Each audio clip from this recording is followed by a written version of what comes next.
Today we will be learning about the Magna Carta. As a review from the past 2 days, we have been talking about different types of leadership. One term that we learned yesterday was an absolute monarchy. As a review, an absolute monarchy means that the person who is in charge can do whatever they wanted.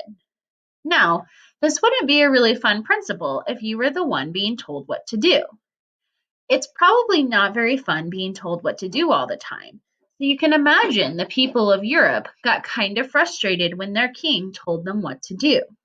So today we will be talking about why the Magna Carta was so influential in governmental documents. In fact, we still think of the Magna Carta today when making laws. King John signed the Magna Carta in front of the nobles on June 15, 1215, near Windsor Castle in England. The nobles were there to make sure he signed it. Prior to the Magna Carta, King John was an absolute monarch. He could do whatever he wanted.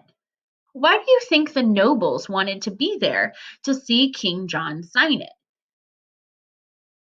The nobles served as witnesses to make sure that King John actually signed the document and to be able to say that they had proof of his signature. If the nobles weren't there to see him sign it, King John could just go back to the way that he used to be. What is the Magna Carta? This is a major contract that limited the power of the monarchy. A contract is an agreement between two people. In this case, the agreement was between King John and the people of England. This was signed by King John and the barons and nobles of England.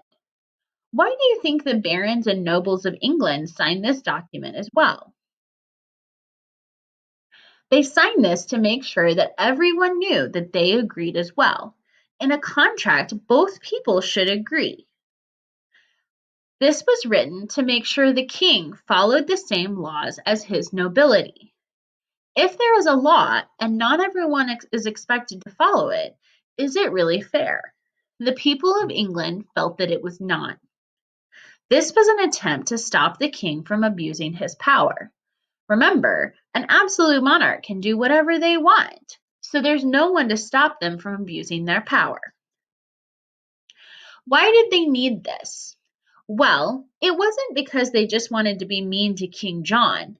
It's because King John had a record of abusing his powers. King John was constantly demanding more money and raising taxes without asking the nobility first.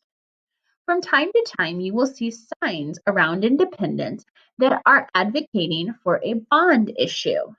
This is an example of how the government asks the citizens for permission to raise taxes or raise money. Today in the United States, there is an expectation that the people are educated on what their money is going to be spent on. Before the Magna Carta, King John could just decide that he was going to charge his peasants and people for whatever he wanted.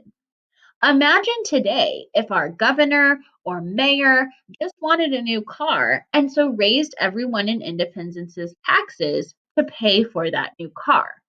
Would that be fair? Probably not. So the Magna Carta was to ensure that this wouldn't happen. Some big themes from the Magna Carta: fairness and justice, limiting and balancing power, and the idea of the rule of law. The rule of law says that everyone has to follow the law. It sounds pretty simple, right? But if you're a king who's used to doing whatever they want, it might be kind of a hard concept to have to follow the law. Thanks for watching.